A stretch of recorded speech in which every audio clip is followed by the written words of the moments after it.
and then resume the recording.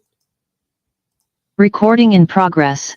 Hey, welcome to another great edition of Account-Based Friday, and we've got a special guest joining us today, Jen Allen, who's the Chief Evangelist of Challenger, and you've certainly seen Jen's content. She does a ton of content, and she's also a big fan of the Challenger Customer, probably an underrated book here, which hopefully we'll get some time to talk about. Jen, thank you for joining us today, and each week we start each week with a poll, and we got a couple people that are just joining us now.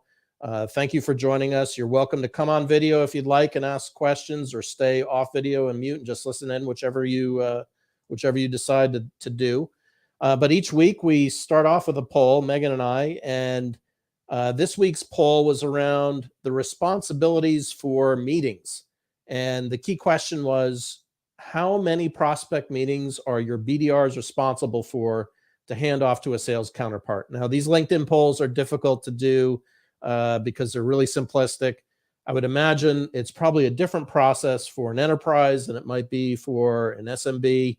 But in general, many people that weighed in on the one meeting side of things.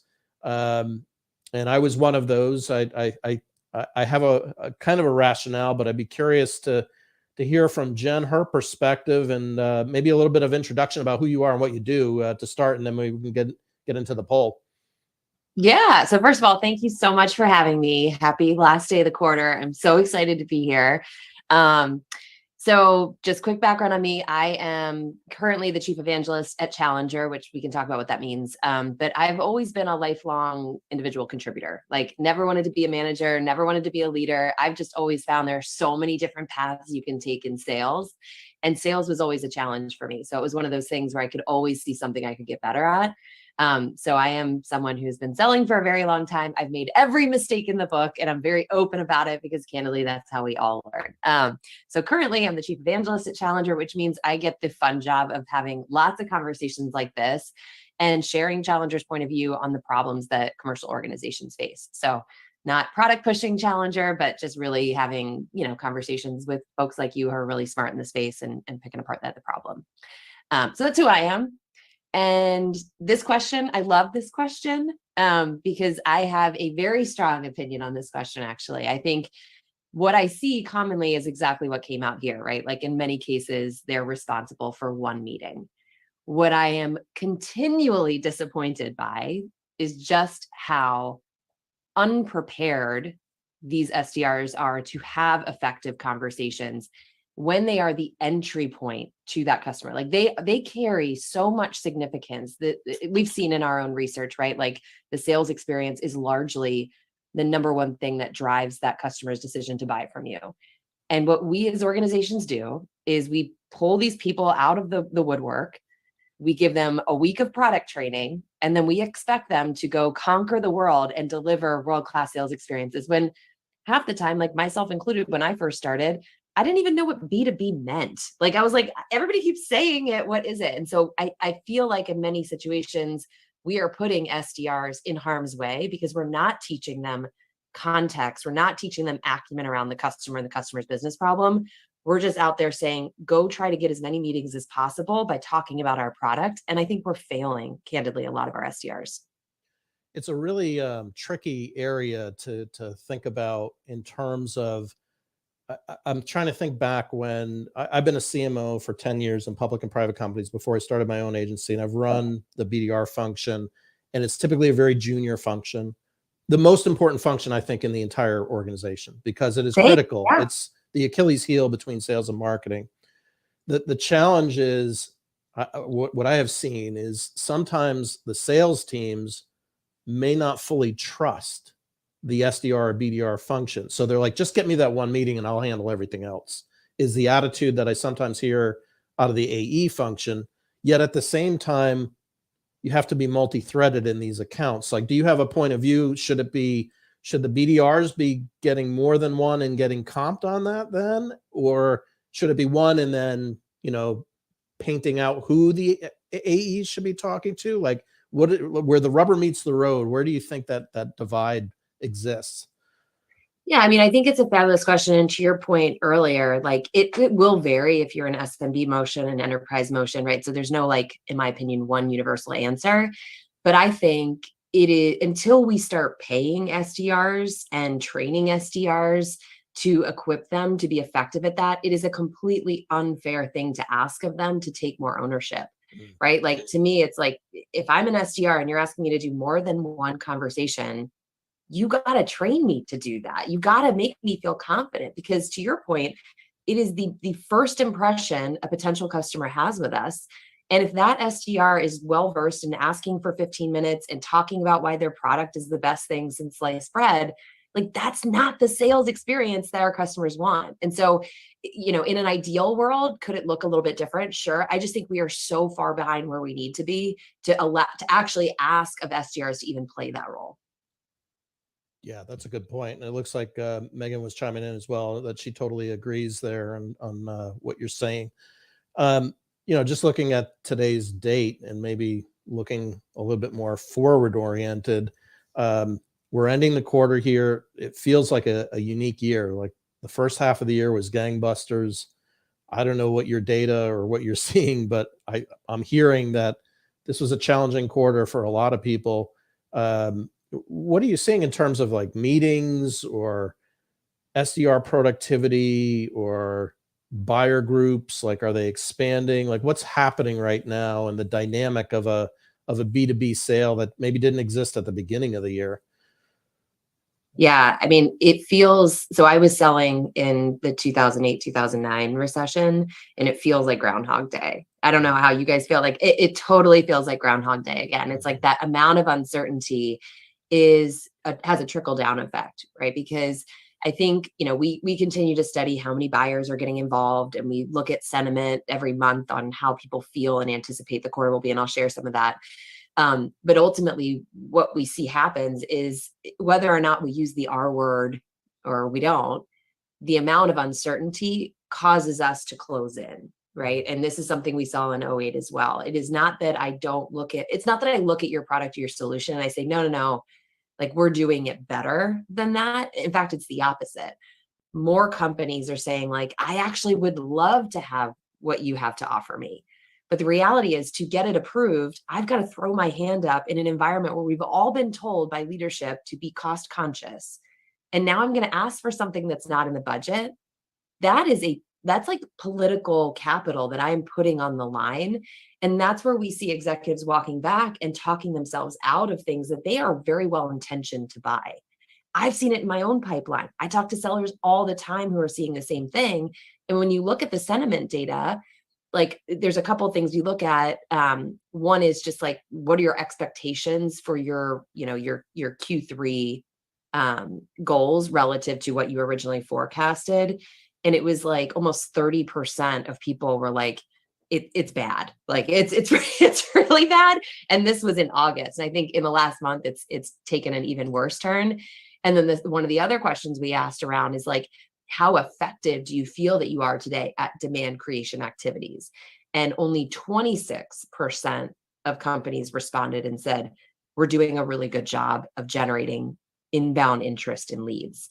So you put those two forces together, and I think we're seeing the head of it right now. It's going to get uglier. Like, it just, there's nowhere to go but down, unless we make a fundamental shift in how we sell and how we engage customers. Clearly, I have a strong opinion on this. What do you think, Jon? No, I would agree with you. Oh, you're on mute. Sorry about that. Yeah, I would totally agree with what you're saying there. It's been two different years in 1 year here. The first 6 months were phenomenal, and then like a light switch went off on June 1st, and just everything has been a lot of uncertainty and global events. Obviously, the pandemic's year 4 or whatever it is, year 3. I lose track. 2 more weeks, it'll be done though. It's just been a very uncertain time. The thing I don't have good visibility on is I see a lot of uncertainty, but does that mean people are waiting until the end of the year to make the decision? Like, will budgets refresh, or has the buying process changed where the buying group is expanded now? Like, is it just getting more challenging? It was already challenging to begin with, but like, what's that dynamic doing in the actual sale? I don't have a lot of visibility to that. Yeah. So, I mean, in the beginning, you held up the book, The Challenger Customer, which we Yep. published back in 2015, right? And if you read that book, we talk about the fact that in 2015, love that. In 2015, there were an average of 5.4 stakeholders getting involved. The last time that we studied it was actually 2020. So this is even 2 years old. That number jumped to 11.2. In 5 years, the number of stakeholders on average getting involved in a purchase decision jumped twofold. And now if we think about the implications of that for a salesperson, if I was operating in 2015 and I had to go around to 5 people, like that's hard, but I could feasibly do it. Right now, imagine today, I've got 11 people and a 0.2 of a person over here. By the time I get through, if I take a herding the cats mentality, by the time I get to the 11th person, the first person was probably let go, right? Or somebody else in that buying group came in and disrupted what the new priority was. And so we all know that old saying of like time kills deals. The fact that there's this many people involved is murdering these deals. It's absolutely murdering it. And we study, how many deals are lost to no decision or status quo, which is essentially the customer just saying, you know what, good is good enough, forget better. And the last time we studied it was 38%. But every time I share that with companies, they're like, I would love for it to be 38%. It's like 60%. And so all this to say, it creates a new competitor for us as sellers that we have to prioritize, which is I don't have to just be better than everybody else in my space. I have to overcome customer reluctance to move off of good enough. And that requires a whole different set of motions than just talking about all the awards your company has won or, why your service and solution is so great. Yeah, that's a great point about status quo and trying to get people off the dime of status quo. Really challenging to do in this kind of environment. It has to be it doesn't have to be, it must be mission critical, or the initiative's not going to get funded or will not see the day of light. I know Megan and I, and Megan's voice is a little on the soft side today, which is why we got her on mute, but she and I spend a lot of time with marketers. So we see the other side of the coin, and be very curious about your perspective on this, because I feel like as marketers, we probably have blind spots here. We've noticed in the last, call it 36 months or so, where marketers have been gearing up for these account-based selling motions, or account-based experience, or account-based marketing, whatever you want to call it. A lot of technology, where you're getting really refined target accounts, and you're, in theory, together with sales and marketing going after those target accounts. And where we're seeing, from a marketing perspective, and this is where I would love your feedback, we're seeing kind of two elements. And it's always easier to point the finger on the other side of the fence and say sales is screwed up, as opposed to marketing. So that's why I really want to hear what sales thinks about marketing. But yeah, the marketers are pointing the finger saying, hey, there's two things that we're having problems with. One is maybe a little bit more down market, for your down market clients that are SMB oriented, that are focused on enterprise. They don't have the skill sets to go from what we call the private beat street cop to private detective, where they're trying to assimilate a lot of information and look at information and then make a decision, versus just a transaction of a sale. So we see that as an issue. The second issue that we've run across, marketers have juiced up on all this technology. We love our technology. And then comes the training of sales, the enablement of sales. And that has been falling down on its face in a big way. So marketers are easy to point the finger saying, hey, sales, I've trained them and they're not getting the technology. And so the account-based initiative, or the targeted or the engaged accounts, aren't getting engaged the way they could or should be. I'd be curious from the sales perspective, and feel free to put the mirror back on us. Like, what are you seeing there? Or any advice to get through that situation, or anything there would be, I think, extremely interesting to hear. Yeah. So first of all, I love the way you said that. I think today it's kind of like marketers and salespeople are like walking into a candy shop with unlimited cash in their pocket, being like, what can I buy to make this problem go away? And it's the more they buy, the bigger the problem gets, right? It's like there's no quick fix. We have to fundamentally shift the way that we engage. And so what I go back to is, I don't care who's studying it, if it's serious, if it's, McKinsey, if it's Gartner, whoever, everybody's talking about this trend where customers are pushing salespeople away, right? There's this notion of like a seller-free experience. And I mean, you can't debate it. It's data, right? But I think, to me personally, it's not that customers want a seller-free experience. They want an experience that is completely void of bad selling. Like if you are just going to pick up the phone and spit out your product features and benefits and what makes you amazing and me, I can find that on your website. It's there, right? Like I don't need that from a seller. What I need is advice on how to think through, like, am I even looking at this problem the right way? Like, what have other people in my shoes done? And I think going back to what you said, I love this whole movement towards account-based marketing, but it can't be marketing dragging sales along. Like we have to evolve the way that we develop our salespeople so that they have the acumen to know what to do with that information. And that is a place, like I actually sit kind of in marketing, kind of in sales. Like I'm just like on the fence person in my role. So I can see both sides. But I think it's a place where we can't just point to marketing and be like, go do this ABM stuff and make us better. Like we have to recognize that's a completely different skill set for a seller. So if we are going to make that investment on the marketing side, we got to make the investment to help our people understand what to do with it. How does my conversation sound different as a result of now what I know about that account? And how do I enter into a conversation and not just say the same exact things I would have said back 5 years ago, but start talking about what is the observation around that account? Like what is the underappreciated problem we anticipate they have? And how do we teach it in a way that doesn't feel like, hey, there's this, 25-year-old seller coming in telling me they know all of my business problems, because that doesn't work either, right? I've made that mistake.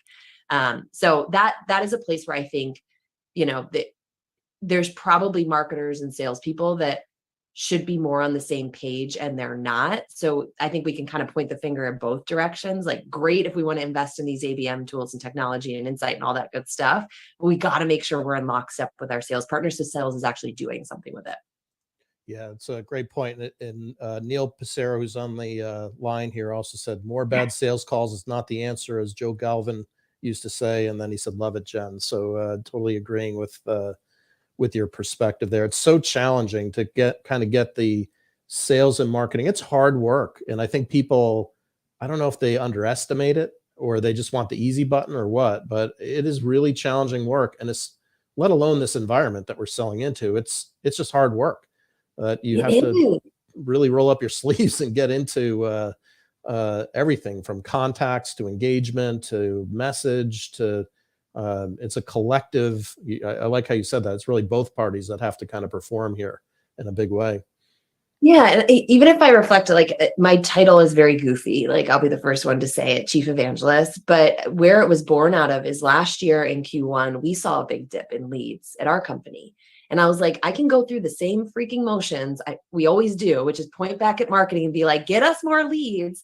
But I've always been of the belief system, like if it's your problem and if it affects you, you've got to find a solution. You can't look to others and be like, go fix this for me.